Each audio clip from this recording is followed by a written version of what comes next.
Good evening students. आज English grammar की class में हम पढ़ेंगे nouns. What is noun? Let's move further. So noun क्या है? नाउन आपने पहले भी पढ़ा होगा। नाउन बहुत ही एक बेसिक चीज़ है जो कि सभी को आती होगी, बट आज हम और भी ज़्यादा सिंपल लैंग्वेज में, सिंपल वर्ड्स में इसे जानेंगे बिल्कुल बारीकी से कि नाउन होता क्या है। किसी भी चीज़ का नाम होना नाउन है, या कोई ऐसी चीज़ जिसे हम देख सकते हैं, छू सकते हैं या फील कर सकते हैं, वो नाउन है।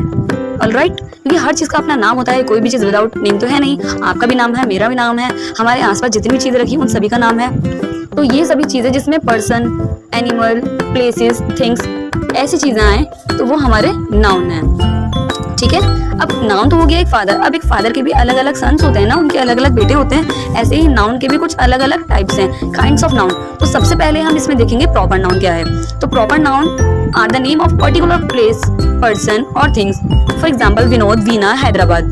तो प्रॉपर नाउन में जब हम किसी भी चीज को या किसी भी इंसान को उसके नाम से बुलाते हैं, बिल्कुल पर्टिकुलर नेम से। अब मैं हूँ, मेरा नाम क्या है? इल्मा। मुझे मेरे नाम से बुलाया जा रहा है। हूँ तो मैं कोई इंसान, लेकिन मुझे एक पर्टिकुलर नाम दे दिया गया है। तो ये क्या है? एक प्रॉपर नाउन जिसे हम पर्टिकुलर नेम से बुलाते हैं। Eiffel tower, elephant caves, Taj Mahal, lotus temple, ये क्या है? इन सभी के नेम्स हैं। Go ahead for the next kinds of noun. Common noun. तो कॉमन नाउन क्या होता है स्टूडेंट्स? कॉमन नाउन में जब हम किसी भी चीज को नाम से ना बुलाकर घुमा फिरा कर अपनी बात बोलें। एज इफ मैं बोलूं boy, girl, book, city, chair. तो बॉय में कोई एक ही बॉय तो आएगा नहीं, बॉय में कोई और भी बॉय आ सकते हैं, गर्ल में कोई भी गर्ल हो सकती है, बुक में कोई भी बुक्स हो सकती है, सब्जेक्ट्स की अलग अलग बुक्स होती हैं।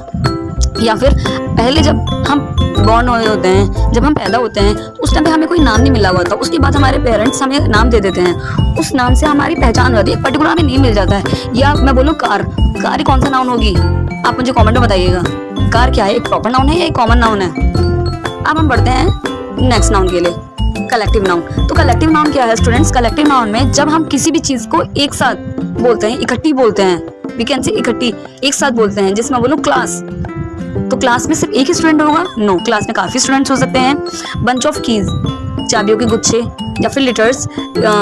लिटर्स आप जानते होंगे, कुत्ते या बिल्ली के जो बच्चे होते हैं वो एक साथ होते हैं, वो लिटर्स होते हैं। या फिर फ्रेंड्स, फैमिली, फैमिली में कोई एक मेंबर नहीं रहता, फैमिली में काफी सारे मेंबर्स रहते हैं, तो कलेक्टिव नाउन है वो भी। ठीक है, भीड़, भीड़ भी, क्योंकि भीड़ में जब बहुत सारे लोग इकट्ठे होंगे, जो कलेक्टिव नाउन है वो हमेशा प्लरल फॉर्म में होता है। Why? What is the reason behind it? क्योंकि ये कलेक्शन है, किसी भी चीज़ का कलेक्शन, उनका समूह, इसलिए कलेक्टिव नाउन है। अब देखेंगे हम थोड़ा काउंटेबल और अनकाउंटेबल नाउन को भी देख लेते हैं। काउंटेबल नाउन जिस चीज़ों को हम काउंट कर सकते हैं वो हमारा काउंटेबल नाउन है। टेबल, बॉय, बॉय को भी हम गिन सकते हैं, हैंड को भी, आवर्स को भी गिन सकते हैं। मनी को हम गिन सकते हैं? नो, मनी को हम बिल्कुल नहीं गिन सकते। मनी को हम इसलिए नहीं गिन सकते क्योंकि मनी एक आइडिया है। मनी कोई नोट या फिर कोई जो कॉइन है वही तो पैसे हैं। मनी तो उनका एक नेम है। ठीक है, अनकाउंटेबल नाउन में ऐसी चीज़ें जिसको हम नहीं गिन सकते, जो हमारे हेयर हो गए, या स्टार्स हो गए, एयर हो गए, इन सब चीज़ों को हम गिन नहीं सकते, तो ये अनकाउंटेबल नाउन है। मटेरियल नाउन, अगर मैं बोलूँ तो मटेरियल नाउन है ऐसी कोई चीज़ जिसे या तो बनाई जा सके या खाई और पी जा सके। बनाई जा सके में हम कह सकते हैं सोना, तो सोने से हम ऑर्नामेंट्स बनाते हैं, गहने बनाते हैं। या फिर ड्रिंक्स में, पीने वाली चीज़, ड्रिंक में जूस हो गया, मिल्क हो गया, वाटर हो गया। खाने वाली चीज़ में टॉर्टिला हो गई, टॉर्टिला मीन्स रोटी, चपाती। ओके, अब लास्ट है हमारा एब्स्ट्रैक्ट नाउन। ऐसी कोई भी चीज़ जिसे हम ना तो देख सकते, ना छू सकते, ना स्मेल कर सकते, ठीक है, ना उसको सिर्फ हम फील कर सकते हैं। ठीक है, वो है हमारा एब्स्ट्रैक्ट नाउन। जैसे ऑनेस्टी, ऑनेस्टी को हम देख सकते हैं? No, not at all, because honesty क्या है? एक एक्शन, एक फीलिंग है। ठीक है, ऑनेस्टी हमने देखा है कभी कि ऑनेस्टी टाइप लगाकर कहीं जा रही है? नहीं, हम ऐसे नहीं देख सकते। ऑनेस्टी को सिर्फ हम फील कर सकते हैं। ऑनेस्टी हो गया, एयर हो गया, स्लीप हो गया, पेन हो गया, करेज, हेल्थ, पिटी, होप, ये सभी हमारे किस में आएंगे? एब्स्ट्रैक्ट नाउन में। अब कुछ एक्सरसाइज वर्क है, अगर आप चाहें तो इसको कर सकते हैं। This is for today.